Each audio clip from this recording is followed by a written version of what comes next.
عجیب ہے یہ دنیا، یہاں جھوٹ سے نہیں سچ بولنے سے رشتے ٹوٹ جاتے ہیں۔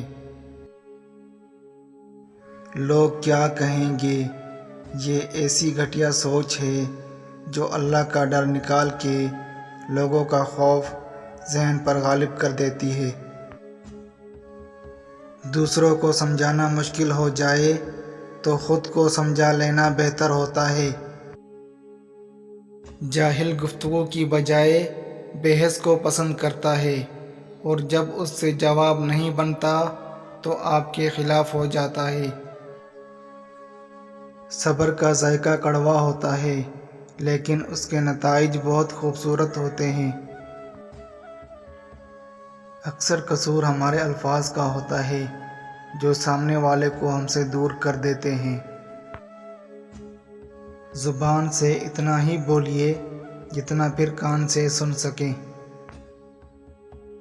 خاموشیاں جن کو اچھی لگ جائیں وہ پھر بولا نہیں کرتے۔ اس سے پوچھو عذاب راستوں کا جس کا ساتھی سفر میں بچھڑا ہو۔ جن کے دل جتنے نرم ہوتے ہیں زندگی ان کے ساتھ اتنی ہی سختی کے ساتھ پیش آتی ہے۔ تعلق بھی رزق کی طرح ہوتا ہے، بدنیتی آ جائے تو برکت ختم ہو جاتی ہے۔ اگر آپ اپنے رشتے کو مضبوط رکھنا چاہتے ہیں تو ان دو قسم کے لوگوں سے دور رہیں۔ نمبر 1، وہ لوگ جو آپ سے بھی بات کرتے ہیں اور ان سے بھی تعلق رکھتے ہیں جن سے آپ کی نہیں بنتی۔ نمبر 2، جو آپ سے دوسروں کی گلہ کرتے ہیں۔